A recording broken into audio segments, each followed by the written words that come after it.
స్వదేశీ consumer movement 2 ప్రియతమ నాయకుడు ప్రధానమంత్రి నరేంద్ర మోడీ గారు దేశ ప్రధాని అయిన తర్వాత ప్రజలలో ఒక మార్పు వస్తుంది. ముఖ్యంగా స్వదేశీ వస్తువులు వాడదాం.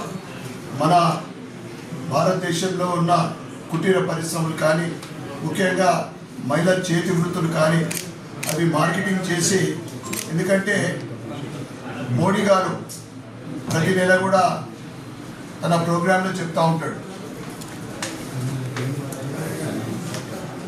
మారుమూల గ్రామాలలో తయారయ్యే వస్తువులు, దాంతోపాటు eat right India and eat right food, అంటే మన రైతులు పండించిన పంటని మనం దాన్ని స్వీకరిద్దాం, ఆరోగ్యంగా ఉందాం.